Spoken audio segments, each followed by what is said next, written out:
Okay. As an idealist, how do you go about changing the world into a better place? I believe that in order for the world to change, people need to change. These changes should be firstly in our perspectives and outlooks, and secondly in our actions and the things that we do. We can't directly change other people, so we need to first and foremost focus on changing ourselves.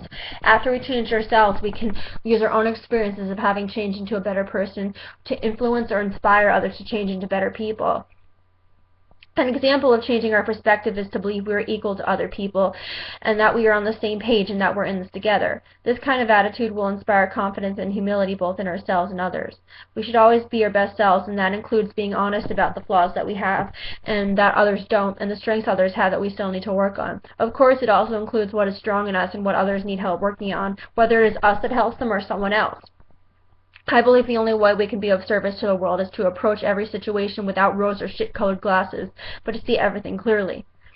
When leading others, I feel the best way to encourage change within them is to say something along the lines of, "You are a very intelligent, strong, or capable person. Don't you feel your intelligent strength or capability will be best displayed or cultivated if you express it in these kinds of ways?"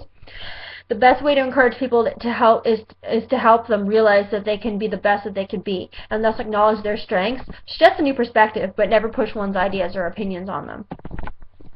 So there are 3 steps of changing the world: changing yourself, seeing other people as your equals and allies, and encouraging people to do their best in a helpful and inspiring way. I believe we shouldn't work on other people before we work on ourselves, but we can work on our perspectives on others before we work on our own issues and setbacks.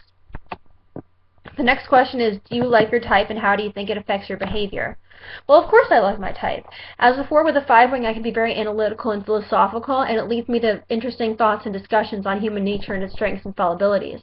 I believe being a P makes me disorganized and indecisive, while being an NF makes me a dreamer with many creative ideas and feelings attached. For example, in my screenwriting for film class, my characters tend to be dramatic and infused with many different emotions, and I believe this is what moves the plots forward and makes them interesting to the viewer. I tend to be withdrawn due to my obsession with understanding myself and analyzing my own thoughts, but I do get a surge of energy when around others, and I feel a need to be noticed for my ideas and input.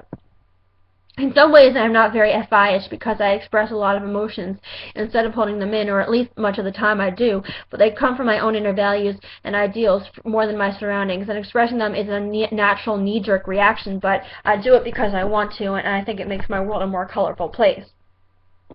I believe the most intuitive characteristic I have is creativity and coming up with new ideas constantly.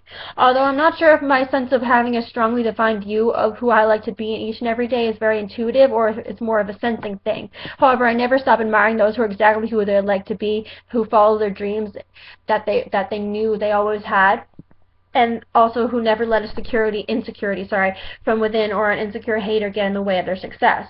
I plan on becoming like those people.